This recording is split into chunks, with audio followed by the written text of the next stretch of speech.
Salut tout le monde, j'espère que vous allez bien, bienvenue sur cette nouvelle review d'actualité autour de l'IA. Aujourd'hui, on va revoir ensemble 7 alternatives puissantes et gratuites à Midjourney. Alors cette vidéo fait suite à la sortie du modèle SDXL 1.0 de Stable Diffusion. Avec toutes ces nouveautés, je trouvais ça important de vous proposer une vue globale sur tous les outils qui proposent de la génération d'images actuellement. Donc on est bon pour l'introduction, n'hésitez pas à vous abonner si vous souhaitez plus de reviews d'actualité autour de l'IA. Les alternatives sont triées de la moins puissante à la plus puissante et on est parti pour la première alternative à Midjourney. Donc en premier, on retrouve Adobe Firefly, utilisable gratuitement en passant par ce lien.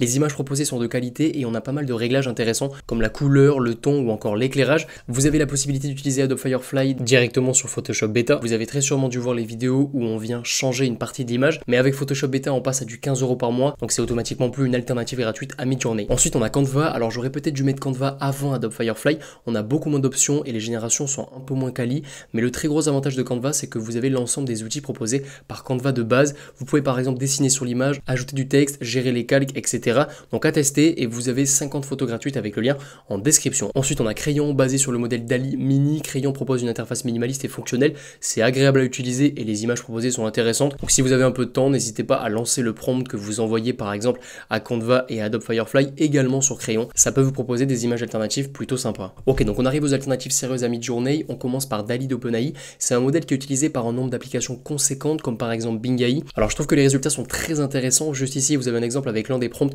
que j'ai utilisé pour tester les alternatives et le rendu est vraiment quali. Vous avez la possibilité d'utiliser DALL-E avec Bing AI Images ou avec un compte OpenAI directement sur le Playground et vous aurez les liens en description. Ensuite on retrouve Dream Studio, c'est orienté Stable Diffusion, c'est une alternative assez connue mais très intéressante. Vous avez environ 100 générations disponibles gratuitement par compte et le modèle SDXL 1.0 est disponible dessus. Vous avez également la possibilité d'envoyer une image et de créer des variations, donc c'est une fonctionnalité plutôt très intéressante. Ensuite on a Leonardo.ai. Alors j'ai hésité à mettre cette alternative à la première place car on a un mode communauté comme sur Midjourney que je trouve excellent. Le mode communauté vous permet de voir ce que font les autres users et c'est super utile pour avoir de l'inspiration sur vos prompts. Vous avez entre 8 et 100 générations toutes les 12 heures pour vous-même générer ce que vous souhaitez suivant les paramètres et les modèles. Et d'ailleurs en parlant de modèles, vous avez une dizaine de modèles disponibles sur Leonardo.ai dont je dirais 5-6 qui ne sont disponibles sur aucune autre alternative à part Leonardo.ai. Ok, donc on est bon pour Leonardo.ai. Maintenant on retrouve deux alternatives Midjourney Focus SDXL 1.0. C'est un modèle sorti très récemment, je vous le disais en introduction, et qui offre de très nombreuses possibilités.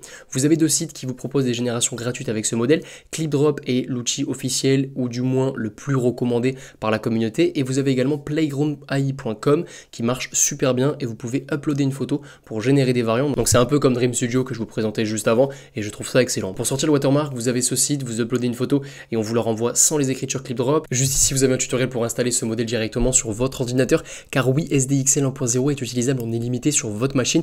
Il faut par contre un bon ordinateur. Je vous ferai d'ailleurs très sûrement une vidéo focus SDXL car les possibilités sont nombreuses. Vous pouvez par exemple fine-tuner le modèle et donc générer des images qui ressemblent à celles que vous avez déjà. Ensuite, l'alternative bonus, ce sont les plugins ChatGPT et le plugin natif à Bing AI. Vous avez également un plugin sur Bard version US, mais il faut un VPN, donc c'est plus du 100% gratuit. Je vous recommande de checker ma dernière vidéo que j'ai sortie au sujet des plugins ChatGPT. Ça vous permettra de trouver les bons plugins ChatGPT pour générer des images. Donc voilà pour toutes ces alternatives à Midjourney. Si je dois vous en recommander que quelques-unes à tester, je dirais Leonardo en premier, Dream Studio, Firefly et suivi par Bing Images. Vous toucherez à différents modèles et vous aurez également une interface puissante avec Leonardo. Donc on arrive à la fin de cette vidéo, j'espère qu'elle vous aura plu. Si c'est le cas, n'hésitez pas à mettre un like à la vidéo. N'hésitez pas également à vous abonner si vous souhaitez plus de reviews d'actualité autour de l'IA. Je vous dis à très bientôt. Ciao ciao.